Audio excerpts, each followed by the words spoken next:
മതപരമായ കാര്യങ്ങളിൽ ഏതെങ്കിലും രീതിയിലുള്ള സംശയങ്ങളോ കാര്യങ്ങളോ ഉണ്ടെങ്കിൽ അത് തങ്ങൾ തിരുത്താൻ തയ്യാറാണ്. അവരോട് തങ്ങൾ സംസാരിക്കാൻ തയ്യാറാണ്. അത്തരം കാര്യങ്ങളിൽ മറ്റുള്ള ഒരു ഇടപെടലുകൾ ഉണ്ടെങ്കിൽ അതെല്ലാം തന്നെ അവസാനിപ്പിക്കേണ്ടതാണ്. ഇത് പലരും പല രീതിയിൽ തന്നെയും ഹൈജാക്ക് ചെയ്യാൻ ശ്രമിക്കുന്ന ഒരു വിഷയമാണ്. അതുകൊണ്ട് തന്നെയാണ് തങ്ങൾ അടിയന്തരമായി ഈ വിഷയത്തിൽ ഇടപെട്ടതെന്ന് അവർ വ്യക്തമാക്കുകയും ചെയ്തു. കോളേജിൽ കഴിഞ്ഞ ദിവസമുണ്ടായ സംഭവങ്ങൾ അനിഷ്ടകരമാണ് എന്നാണ് ഞങ്ങൾ സൂചിപ്പിച്ചിട്ടുള്ളത്. പ്രാർത്ഥനയ്ക്കും ആചാരാനുഷ്ഠാനങ്ങൾക്കുമൊക്കെ നിർദ്ദിഷ്ടമായ രീതികൾ ഇസ്ലാം മതം നിഷ്കർഷിച്ചിട്ടുണ്ട്. കുട്ടികൾക്ക് തെറ്റുപറ്റി എന്ന കാര്യം ഇവിടുത്തെ അധികാരികൾ മുമ്പിൽ അംഗീകരിക്കുന്നതിനും അതിൽ സമുദായത്തിന്റെ ഖേദപ്രകടനം നടത്തുന്നതിനും വേണ്ടി ആണ് ഞങ്ങൾ ഈ അവസരം ഉപയോഗിച്ചിട്ടുള്ളത്. ഈ വിഷയത്തിൽ മറ്റ് ചർച്ചകൾ, അനാവശ്യമായ ഒരു ചർച്ചകൾ ഉണ്ടാകരുത്. ഇവിടം കൊണ്ട് ഇത് അവസാനിപ്പിക്കപ്പെടേണ്ടതാണ്. മൂവാറ്റുപുഴ നിർമ്മല കോളേജിന് തങ്ങളുടേതായ നിലപാടിൽ നിന്നുകൊണ്ട് മുന്നോട്ട് പോകാം. അതിന് എല്ലാവിധ പിന്തുണയും നിരുപാധിക പിന്തുണയും തങ്ങൾ നൽകുന്നുണ്ടെന്ന് മഹല്ല് ഭാരവാഹികൾ വ്യക്തമാക്കുകയും ചെയ്തിരുന്നു. പിന്നീട് മറ്റൊരു പ്രതികരണങ്ങളോ കാര്യങ്ങളോ ഈ വിഷയത്തിൽ ഉണ്ടായിട്ടില്ല എന്നതും ശ്രദ്ധേയമാണ്. ഈ വിഷയങ്ങൾ ഇവിടം കൊണ്ട് അവസാനിക്കുന്നു എന്ന് തന്നെയാണ് ഇവരുടെ എല്ലാം തന്നെ പ്രതികരണത്തിൽ നിന്ന് മനസ്സിലാകുന്നത്. വലിയ രീതിയിൽ തുടക്കത്തിൽ ചർച്ച ചെയ്യപ്പെടുകയും അത് വിവാദങ്ങളിലേക്ക് നടന്നു തുടങ്ങുകയും ചെയ്യുന്ന ഒരു സാഹചര്യത്തിൽ തന്നെയാണ് മൂവാറ്റുപുഴ നിർമ്മല കോളേജ് ഈ വിഷയത്തിൽ തങ്ങളുടെ തീരുമാനം കൈക്കൊണ്ടത്, നിർണായകമായ തീരുമാനം കൈക്കൊണ്ടത്. മഹല്ല് കമ്മിറ്റി ഭാരവാഹികൾ വരികയും ചർച്ച നടത്തുകയും ഈ വിഷയങ്ങളിൽ അവരുടെ തീരുമാനവും രമ്യതയിലേക്ക് എത്തുന്നതിന്, ഇത് വലിയ കാലുഷ്യമല്ലാത്ത രീതിയിലേക്ക് അവസാനിക്കുന്നതിനെല്ലാം തന്നെ സഹായകരമായും ചെയ്തതാണ്. ഡാനി പോളിന്റെ റിപ്പോർട്ടാണ് കണ്ടത്. നിർമ്മല കോളേജ് വിവാദം അവിടെ തന്നെ ചർച്ച ചെയ്തിട്ടുണ്ടെന്ന് ഉന്നത വിദ്യാഭ്യാസ വകുപ്പ് മന്ത്രി ആർ ബിന്ദു പ്രതികരിച്ചു.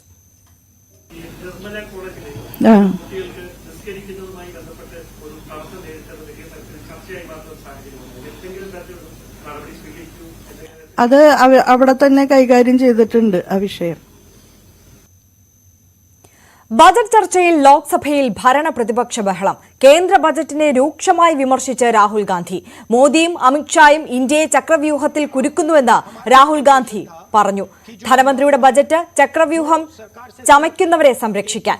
ചക്രവ്യൂഹത്തിന് പിന്നിൽ മോദിയാണ്. പിന്നോക്ക വിഭാഗങ്ങളെ അവഗണിച്ച ബജറ്റാണ് അവതരിപ്പിച്ചതെന്ന് രാഹുൽ ഗാന്ധി പറഞ്ഞു. कुरुक्षेत्र में एक युवा को, अभिमन्यु को 6 लोगों ने चक्रव्यूह में मारा था। 6 चक्रव्यूह में फंसाकर मारा था। सर, चक्रव्यूह के अंदर डर होता है, हिंसा होती है, और अभिमन्यु को चक्रव्यूह में फंसाकर, ट्रैप कर 6 लोगों ने मारा। मैंने चक्रव्यूह के बारे में थोड़ी रिसर्च की और पता लगा कि चक्रव्यूह का एक दूसरा नाम होता है पद्मव्यूह, मतलब लोटस फॉर्मेशन।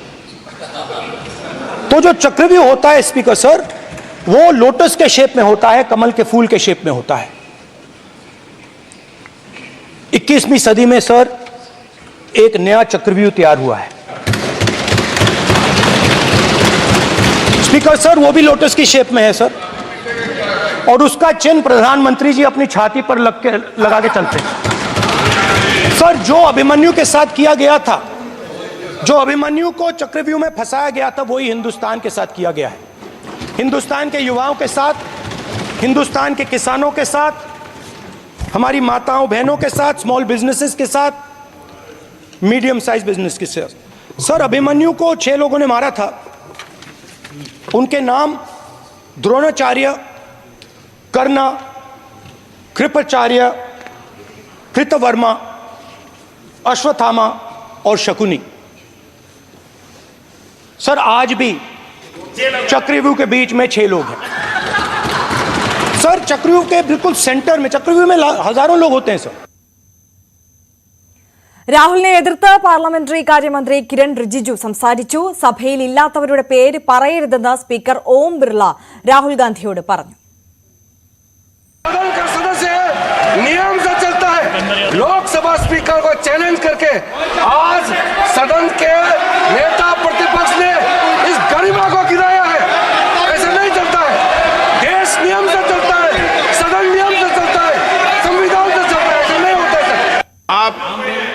संवैधानिक पद पर हैं। आपके कई माननीय सदस्यों ने यहाँ पर मुझे लिख कर दिया है कि जो माननीय सदस्य का सदस्य नहीं है उसका नाम नहीं लें। आपने लिख के दिया है। नो, आपने क्या आप उसकी पालना करना चाहते हो? गलत। നിലമ്പൂരിൽ ജനവാസ മേഖലയിൽ ഇറങ്ങിയ കാട്ടാന പുഴയിൽ വെള്ളം ഉയർന്നതോടെ ഏറെ നേരം തിരിച്ചു മടങ്ങാനാകാതെ കുടുങ്ങി.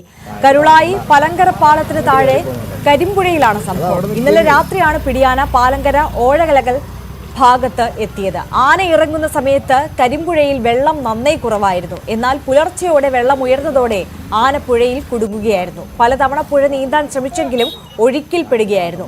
ഏകദേശം 1 മണിക്കൂറോളം പുഴയിൽ തമ്പടിച്ച ആന വന്ന വഴിയെ കാട്ടിലേക്ക് തിരിച്ചു മടങ്ങി.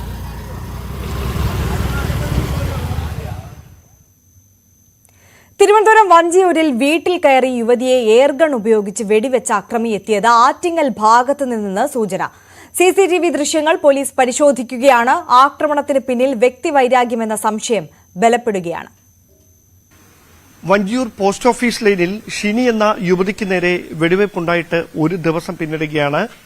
ഇപ്പോഴും ഷിനി സ്വകാര്യ ആശുപത്രിയിൽ ചികിത്സയിൽ തുടരുകയാണ്. അവർ ആരോഗ്യസ്ഥിതി വീണ്ടെടുത്തുകൊണ്ടിരിക്കുന്നുവെന്നാണ് നമുക്ക് ലഭ്യമാകുന്ന സൂചന. പക്ഷേ ആരാണ് ഈ അക്രമത്തിന് പിന്നിൽ ഉള്ളത് എന്നതിനെക്കുറിച്ച് ഔദ്യോഗികമായ സ്ഥിരീകരണമൊന്നും പോലീസിന്റെ ഭാഗത്തുനിന്ന് ഇതുവരെയും ഉണ്ടായിട്ടില്ല എന്നതാണ് ശ്രദ്ധേയമായിട്ടുള്ള കാര്യം. എന്താണ് ഇത്തരമൊരു അക്രമത്തിലേക്ക് നയിച്ചതിന്റെ യഥാർത്ഥ കാരണം എന്നതടക്കമുള്ള കാര്യങ്ങളെക്കുറിച്ചാണ് വിശദമായ അന്വേഷണം പുരോഗമിച്ചുകൊണ്ടിരിക്കുന്നത്. ഇന്നലെ കുടുംബാംഗങ്ങളുടെ മൊഴിയെടുക്കുകയും അതോടൊപ്പം തന്നെ ആശുപത്രിയിൽ നിന്ന് ഷിനിയുടെ മൊഴിയെടുക്കുകയുമൊക്കെ ചെയ്യുന്ന സാഹചര്യമുണ്ടായിരുന്നു. പക്ഷേ അങ്ങനെ മൊഴിയെടുത്തതിൽ നിന്ന് കൂടുതൽ വിവരങ്ങളൊന്നും, അതായത് അന്വേഷണത്തിന് സഹായകരമാകുന്ന തരത്തിലുള്ള വിവരങ്ങളൊന്നും, പ്രതിയിലേക്ക് എത്തിച്ചേരുന്ന തരത്തിലുള്ള സൂചനകളൊന്നും ലഭിച്ചിട്ടില്ല എന്നാണ് പോലീസ് വ്യക്തമാക്കുന്നത്. പക്ഷേ ഈ സമീപ സ്ഥലങ്ങളിലെ CCTV ദൃശ്യങ്ങൾ പരിശോധിക്കുന്നതിനിടയിൽ ഈ പ്രതി ഇവിടെ നിന്ന് രക്ഷപ്പെട്ടു പോകുന്ന കാറിൽ രക്ഷപ്പെട്ടു പോകുന്ന ദൃശ്യങ്ങൾ പോലീസിന് ലഭിച്ചിരുന്നു. പക്ഷേ ആ കാറിന്റെ നമ്പർ പ്ലേറ്റ് അതുമായി ബന്ധപ്പെട്ട് നടത്തിയ അന്വേഷണത്തിൽ വ്യാജമാണ് എന്നാണ് കണ്ടെത്തിയത്. പക്ഷേ അത് പോയ റൂട്ട് അത് ആരുടെ പേരിലായിരുന്നു, അതടക്കമുള്ള കാര്യങ്ങളിലൊക്കെ വിശദമായ അന്വേഷണം ഒരു വശത്ത് പുരോഗമിച്ചുകൊണ്ടിരിക്കുകയാണ്. പക്ഷേ പ്രതിയിലേക്ക് എത്തിച്ചേരാൻ ഇപ്പോഴും പോലീസിന് കഴിയുന്നില്ല എന്ന് അവർ പറയുന്നതിന് പ്രധാനപ്പെട്ട കാരണം അന്വേഷണത്തിന് സഹായകരമാകുന്ന തരത്തിലുള്ള മൊഴി അത് ഷിനിയുടെ ഭാഗത്തുനിന്നോ കുടുംബാംഗങ്ങളുടെ ഭാഗത്തുനിന്നോ ലഭ്യമായിട്ടില്ല. അതായത് ഇങ്ങനെ എന്തെങ്കിലും തരത്തിലുള്ള ഒരു മുൻവൈരാഗ്യം ഷിനിയോടോ കുടുംബാംഗങ്ങളോടോ ആർക്കെങ്കിലും ഉണ്ടായിരുന്നു എന്നതടക്കമുള്ള കാര്യങ്ങളെക്കുറിച്ച് ഇന്നലെ മുതൽ തന്നെ പോലീസിന്റെ അന്വേഷണം പുരോഗമിച്ചുകൊണ്ടിരിക്കുകയാണ്. പക്ഷേ ഇത് കൃത്യമായ ആസൂത്രിതമായ ഒരു അക്രമം തന്നെയെന്ന് പോലീസ് ഉറപ്പിക്കുന്നതിന്റെ പ്രധാനപ്പെട്ട കാരണം ഈ നമ്പർ പ്ലേറ്റ് വ്യാജമായി ഘടിപ്പിച്ച ഒരു വാഹനത്തിൽ ഒരാളെത്തി ഷിനി എന്തിയെന്ന് ആവർത്തിച്ച് ചോദിച്ച് അവർ തന്നെ ഒപ്പിട്ട് നൽകണമെന്ന് പറഞ്ഞ് ഷിനി പുറത്തിറങ്ങുന്ന സമയത്ത് അവർക്ക് നേരെ വെടിതൊട്ടു എന്ന് പറയുമ്പോൾ അത് കൃത്യമായി ഷിനിയെ ലക്ഷ്യം വെച്ചുകൊണ്ട് തന്നെ നടന്ന അക്രമമായിരുന്നുവെന്ന് പോലീസ് ഉറപ്പിക്കുകയാണ്. അതുകൊണ്ട് തന്നെയാണ് അത്തരത്തിൽ ഷിനിയോട് ആർക്കെങ്കിലും മുൻവൈരാഗ്യം ഉണ്ടായിരുന്നു എന്നതടക്കമുള്ള കാര്യങ്ങളെക്കുറിച്ച് വിശദമായ അന്വേഷണം പുരോഗമിച്ചുകൊണ്ടിരിക്കുന്നത്. ക്യാമറമാൻ ബിബിൻ മുരളിക്കൊപ്പം ഡാൻ കുര്യൻ, ന്യൂസ് 18. കർണാടക ശിരൂരിൽ അർജുനെ കണ്ടെത്താൻ ഇന്ന് പുഴയിൽ ഇറങ്ങി തെരച്ചിലില്ല. മണ്ണ് നീക്കുന്ന പ്രവൃത്തി മാത്രമാണ് ഇപ്പോൾ നടക്കുന്നത്. പുഴയിൽ ഡ്രഡ്ജിംഗ് സാധ്യത പരിശോധിക്കാൻ വിദഗ്ധ സംഘം ഇന്ന് രാത്രി ശിരൂരിലെത്തും. കർണാടകം രക്ഷാദൗത്യം പൂർണ്ണമായും നിർത്തിക്കഴിഞ്ഞിരിക്കുന്നു എന്നുള്ളത് നമുക്ക് ഇവിടെ നിന്നുള്ള ദൃശ്യങ്ങളിലൂടെ വ്യക്തമാണ്. കാരണം ഇവിടെ ഇപ്പോൾ JCB ഉപയോഗിച്ചുകൊണ്ട് മണ്ണ് നീക്കം ചെയ്യുന്നൊരു പ്രവൃത്തി മാത്രമാണ് നടക്കുന്നത്. നദിയിൽ ഒരു തരത്തിലുമുള്ള രക്ഷാദൗത്യം നടക്കുന്നില്ല. അതായത് കർണാടക പൂർണ്ണമായും പിൻവാങ്ങിയിരിക്കുന്നു. ഇവിടെ സൈന്യമില്ല. അതുപോലെ തന്നെ മറ്റുള്ള പ്രകൃതി ദുരന്ത നിവാരണ സേന ഉൾപ്പെടെ ഇവിടുന്ന് പിൻവാങ്ങിയിരിക്കുന്നു. നാവികസേന പിൻവാങ്ങിയിരിക്കുന്നു. എന്തായാലും ഇതിൽ നിന്ന് കർണാടകം പുറകോട്ട് പോയിരിക്കുന്നു. കേരളത്തിൻ്റെ ശക്തമായ സമ്മർദ്ദങ്ങളെപ്പോലും മറികടന്നുകൊണ്ട് പിൻവാങ്ങിയിരിക്കുന്നു. ഒപ്പം തന്നെ ദേശീയപാത തുറന്നു കൊടുക്കുന്നതിൽ എന്തായാലും ഇതിൽ കൃത്യമായി മണ്ണ് നീക്കം ചെയ്തതിന് ശേഷവും ഇതിൻ്റെ സുരക്ഷാ പ്രശ്നങ്ങൾ ആലോചിച്ച ശേഷവുമായിരിക്കും ഇതിൽ ദേശീയപാത തുറന്നു കൊടുക്കുക എന്നാണ് അറിയാൻ കഴിയുന്നത്. എന്തായാലും രക്ഷാപ്രവർത്തനം ഇനി ഇതിന് ഡ്രഡ്ജിംഗ് നടത്താൻ ആവശ്യമായ സംവിധാനം തൃശ്ശൂരിൽ നിന്ന് വരേണ്ടതുണ്ട്. എന്തായാലും അത് ഈ ഇത്രത്തോളം അടിയൊഴുക്കുള്ള ഒരു പുഴയിൽ, അത് ഗംഗാവലി നദിയിൽ നടക്കുമോ എന്നുള്ള കാര്യത്തിൽ സംശയമുണ്ട്. എന്തായാലും നമ്മുടെ കൂടെ ഇപ്പോൾ M. രാജഗോപാൽ MLA ചേരുന്നുണ്ട്. എന്താണ് അപ്പോൾ ഇവർ പൂർണ്ണമായി ഇത് നിർത്തി എന്നാണ് തോന്നുന്നില്ലേ നമുക്ക്? എല്ലാ സാധ്യതകളും പ്രയോജനപ്പെടുത്തണം. ആധുനിക സാങ്കേതിക വിദ്യകളടക്കം പ്രയോജനപ്പെടുത്തിക്കൊണ്ട് എല്ലാ സങ്കേതങ്ങളും പ്രയോജനപ്പെടുത്തിക്കൊണ്ട് തുടരണമെന്നുള്ള അഭിപ്രായത്തിൽ തന്നെയാണ് കേരളം ഉള്ളത്. തുടരണമെന്നുള്ളതാണ് ശക്തമായിട്ട് നമ്മുടെ ആവശ്യം. എന്തായാലും ഗംഗാവലി നദി പതിവ് പോലെ തന്നെ അതിൻ്റെ രൗദ്രഭാവം ഒട്ടും ചോരാതെ തന്നെ ഒഴുകിക്കൊണ്ടിരിക്കുന്നത് നമുക്ക് കാണാൻ കഴിയും. മൺകൂനകൾ ഇപ്പോഴും അവിടെ തന്നെയുണ്ട്. ഇവിടെ എവിടെയോ നമ്മുടെ അർജുൻ ഉണ്ട് എന്ന് തന്നെയാണ് നമ്മളുടെയൊക്കെ പ്രതീക്ഷ. അർജുൻ്റെ ലോറി ഇവിടെ എവിടെയോ ഇതിനകത്ത് ഉണ്ട് എന്നുള്ളൊരു പ്രതീക്ഷ. അതുകൊണ്ട് തന്നെ അർജുനെ ഉപേക്ഷിച്ച് പോകാൻ ആർക്കും കഴിയില്ല. MLA-മാരും എല്ലാം ഇവിടെ തന്നെ നിൽക്കുന്നുണ്ട്. കാരണം ഇനിയുള്ള ഒരു പ്രതീക്ഷ ഇവിടെ ഡ്രഡ്ജിങ് നടത്തുക എന്നുള്ളതാണ്. പക്ഷേ ആ മണ്ണുത്തിയുള്ള ഡ്രഡ്ജിങ് യന്ത്രം അതിന് പോസിബിൾ ആണോ എന്നുള്ള കാര്യത്തിൽ എല്ലാവരും സംശയം പ്രകടിപ്പിക്കുന്നുണ്ട്, വിദഗ്ധരുൾപ്പെടെ. സാധാരണ നമ്മളുടെ കനാലുകളും കുളങ്ങളും ചെറുപുഴകളും നന്നാക്കാൻ അല്ലെങ്കിൽ വൃത്തിയാക്കാൻ കഴിയുന്ന, മണ്ണ് നീക്കം ചെയ്യാൻ കഴിയുന്ന ഒരു സംവിധാനം മാത്രമാണത്. അത് എത്രത്തോളം ഈ രീതിയിലേക്ക് ഉപയോഗിക്കാൻ കഴിയും എന്നുള്ള കാര്യത്തിൽ സംശയമുണ്ട്. ഷിരൂരിൽ നിന്ന് ക്യാമറാമാൻ ധനേഷിനൊപ്പം S. വിനേഷ് കുമാർ, ന്യൂസ് 18. അർജുൻ എന്താണ് സംഭവിച്ചതെന്നറിയാതെ നാട്ടിലേക്ക് മടങ്ങാനാകില്ലെന്ന് സഹോദരി ഭർത്താവ് ജിതിൻ. രക്ഷാദൌത്യം നിർത്തിവെച്ചത് ശരിയായില്ലെന്നും ഡ്രഡ്ജിങ്ങിൽ പ്രതീക്ഷയുണ്ടെന്നും ജിതിൻ ന്യൂസ് 18നോട് പറഞ്ഞു. ഇവിടെ സൈന്യം അടയ്ക്കുന്നു. ഇവിടെ ഇപ്പോൾ റോഡിലേക്ക് വീണിരിക്കുന്ന മണ്ണ് നീക്കം ചെയ്യുന്നൊരു പ്രവൃത്തി മാത്രമാണ് നടന്നുകൊണ്ടിരിക്കുന്നത്. പിന്നെയൊരു ഇത് പുനരാരംഭിക്കുമോ? എങ്ങനെയാണ് പ്രതീക്ഷയുണ്ടോ? പുനരാരംഭിക്കുമെന്നുള്ള പ്രതീക്ഷ അത് ഉണ്ട്. പക്ഷേ അത് എന്നുള്ളതിലൊരു ചോദ്യചിഹ്നമുണ്ട്. ഈ സാഹചര്യത്തിൽ തൃശ്ശൂരിൽ നിന്ന് വരുന്ന ഓപ്പറേറ്റേഴ്സ് ഇവിടെ ഇന്ന് രാത്രി എത്തിയതിനു ശേഷം നാളെ രാവിലെ ഇവിടുത്തെ സ്ഥലങ്ങൾ വിലയിരുത്തിയതിന് ശേഷമായിരിക്കും ഒരു തീരുമാനം ഉണ്ടാകുക എന്നാണ് അറിയാൻ പറ്റിയത്. ഡൽഹി സിവിൽ സർവീസ് കോച്ചിംഗ് സെന്ററിലെ ബേസ്മെന്റിൽ വെള്ളം കയറി മുങ്ങി മരിച്ച മലയാളി വിദ്യാർത്ഥി നെവിൻ ഡാൽവിന്റെ സംസ്കാരം നാളെ നടക്കും. പോസ്റ്റ്മോർട്ടം നടപടികൾ പൂർത്തിയാക്കി മൃതദേഹം ബന്ധുക്കൾ ഏറ്റുവാങ്ങി. രാത്രി 8:45 ഡൽഹി തിരുവനന്തപുരം ഇൻഡിഗോ വിമാനത്തിൽ മൃതദേഹം നാട്ടിലേക്ക് എത്തിക്കുകയാണ്. ഡൽഹിയിലെ കേരളത്തിന്റെ പ്രത്യേക പ്രതിനിധി KV തോമസ്, MPമാരായ ശശി തരൂർ, ഹൈബി ഈഡൻ, P. സന്തോഷ് കുമാർ എന്നിവർ RML ആശുപത്രിയിലെത്തി അന്തിമോപചാരം അർപ്പിച്ചു. വിദ്യാർത്ഥി പ്രതിഷേധം 2ാം ദിവസത്തിലേക്ക് കടന്നതോടെ ഡൽഹി മുനിസിപ്പൽ കോർപ്പറേഷൻ നടപടി ശക്തമാക്കി. അപകടം നടന്ന റാവൂസ് കോച്ചിംഗ് സെന്ററിന് മുന്നിലെ ഓടകൾ കയ്യേറിയുള്ള നിർമ്മാണം പൊളിച്ചു നീക്കാൻ തുടങ്ങി. സമീപത്തെ 13 കോച്ചിംഗ് സെന്ററുകളുടെ ബേസ്മെന്റ് സീൽ ചെയ്തു. റാവൂസ് കോച്ചിംഗ് സെന്റർ പ്രവർത്തിക്കുന്ന കെട്ടിടത്തിന്റെ ഉടമ ഉൾപ്പെടെ 5 പേരുടെ അറസ്റ്റ് കൂടി പോലീസ് രേഖപ്പെടുത്തി.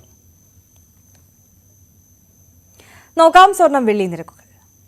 കവിത ഗോൾഡ് ആൻഡ് ഡയമണ്ട്സ് ഇന്നത്തെ സ്വർണം വെള്ളി നിരക്കുകൾ നിങ്ങൾക്കായി സമർപ്പിക്കുന്നത് wedding collections from Kavitha gold and diamonds.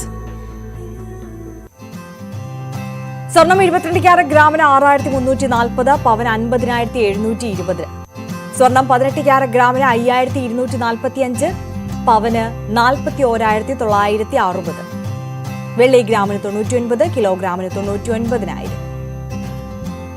Kavitha gold and diamonds ഇന്നത്തെ സ്വർണം വെള്ളി നിരക്കുകൾ നിങ്ങൾക്കായി സമർപ്പിക്കുന്നത് wedding collections from Kavitha gold and diamonds. Bulletin പൂർണ്ണമാകുന്നു. നമസ്കാരം.